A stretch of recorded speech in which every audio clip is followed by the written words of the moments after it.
शाळेच्या वाहनातून पडून एका 13 वर्षीय विद्यार्थ्याचा जागीच मृत्यू झाल्याची घटना सोलापूर शहरातील बसवेश्वरनगर देगाव तांडा येथे झालेली आहे। गाडीमध्ये 100-150 विद्यार्थी बसवले जातात। त्या गाडीला दरवाजा असताना दरवाजा लावला गेला नाही, म्हणजे शिपाई त्यांनी धक्का दिले काही, त्याच्यामुळे आम्ही प्रेत घेणारच नाही ना। त्या संस्थेवर योग्य ती कारवाई करावी अशा नगर येथील चिरंजीव विद्यार्थी अनुराग तिप्पण्णा राठोड शाळेला जाऊन शाळेवरून परत येत असताना त्या श्री संत गाडगे महाराज आश्रम शाळा कवठे त्या व्हॅनमधून चालत्या व्हॅनमधून पडलं गेलं आणि ड्रायव्हर आणि शिपाईचं म्हणणं असं आहे की गाडीमधून पडलं आणि आमच्याच गाडीखाली आलं। ते आम्हाला कुठंतरी म्हणजे संशयास्पद आहे।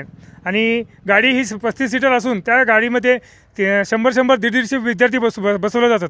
त्या गाडीचं जे हे आहे कॅपॅसिटी नसतानाच एवढे मोठ्या प्रमाणामध्ये विद्यार्थ्यांची वाहतूक केली जाते। त्या बसमध्ये सेफ्टी किट, फायर ब्रिगेडचं जे सिलेंडर आणि आतमध्ये कुठलीही सुखसुविधा नाही। गाडीला दरवाजा असताना दरवाजा लावला गेला नाही, म्हणजे जाणीवपूर्वक हे घटना सातत्याने घडत आहेत।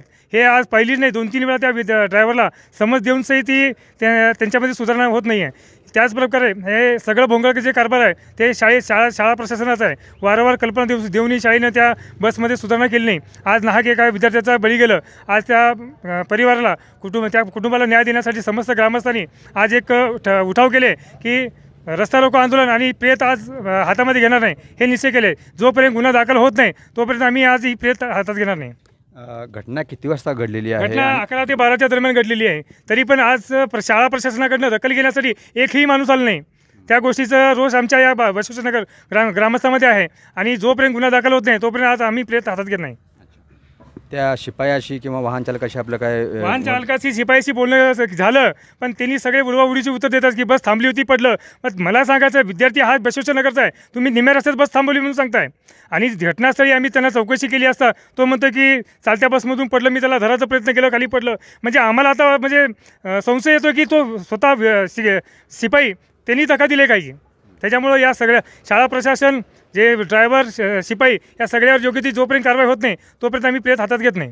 आपण घटनास्थळी बघितलं? हो, कशी होती परिस्थिती?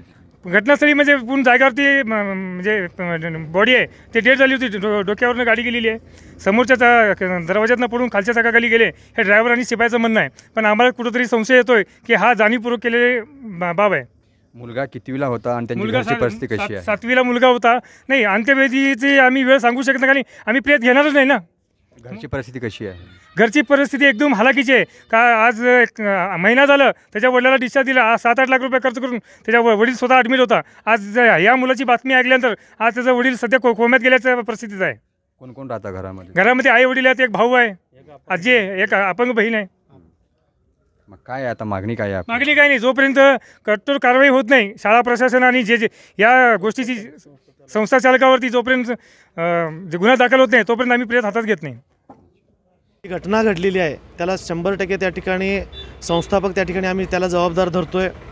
या संस्थेच्या संदर्भात माननीय जिल्हाधिकारी यांनी या ठिकाणी विशेष या ठिकाणी एक समिती त्या ठिकाणी नेमावी आणि त्या संस्थेची संपूर्ण चौकशी व्हावी आणि माननीय पोलीस प्रशासन यांच्या माध्यमातून या ठिकाणी कोणत्याही दबावाला बळी न पडता संपूर्ण चौकशी होऊन त्या मुलाला योग्य तो न्याय द्यावा आणि माननीय जिल्हाधिकारी साहेबांनी संपूर्ण त्या ठिकाणी प्रशासनाला विनंती करतो। आणि या मुलाच्या माध्यमातून एक कुटुंब त्या ठिकाणी उद्ध्वस्त होतं आहे, तर त्या कुटुंबाला शासकीय पद्धती त्या ठिकाणी आर्थिक मदत मिळावी आणि त्या मुलाला योग्य तो न्याय मिळावा, अशा पद्धतीने ही भावना मी या चॅनलच्या माध्यमातून या ठिकाणी मी प्रकाशित करतो आहे। आपण बघताय तर सर्वसामान्य जे संस्थाचालक आहेत किंवा गोरगरीब आहेत जे गाडी घेऊन जातात म्हणजे विद्यार्थ्यांना ड्रायव्हिंग करण्यासाठी, बिनधास्तपणे नियमबाह्य करून विद्यार्थ्यांना मेंढरासारखे भरून जातात। एक पालक म्हणून आपण काय सांगाल, आवाहन कराल? मी या ठिकाणी प्रशासनाला विनंती करतो आहे की ज्या गाडीला जेवढ्या लोकांची परवानगी आहे त्या पद्धतीने तेवढीच लोकं त्या ठिकाणी त्या गाडीमध्ये बसले पाहिजेत आणि जर त्या ठिकाणी त्याच्यापेक्षा जास्त लोकं त्या ठिकाणी बसत असतील तर 100% त्या प्रशासनाने त्या संस्थेवर योग्य ती कारवाई करावी, अशा पद्धतीने या ठिकाणी मी या चॅनलच्या माध्यमातून मी सांगतो आहे। जोपर्यंत गुन्हा दाखल होत नाही, जोपर्यंत संस्था चालकाशी बोलणं होत नाही तोपर्यंत आम्ही मृतदेह ताब्यात घेणार नाही, अशी ग्रामस्थांची ठाम भूमिका घेतलेली आहे। याच्या संदर्भात आपण अपडेट देतच राहू। तुम्ही पाहत राहा सोलापुरी कट्टा।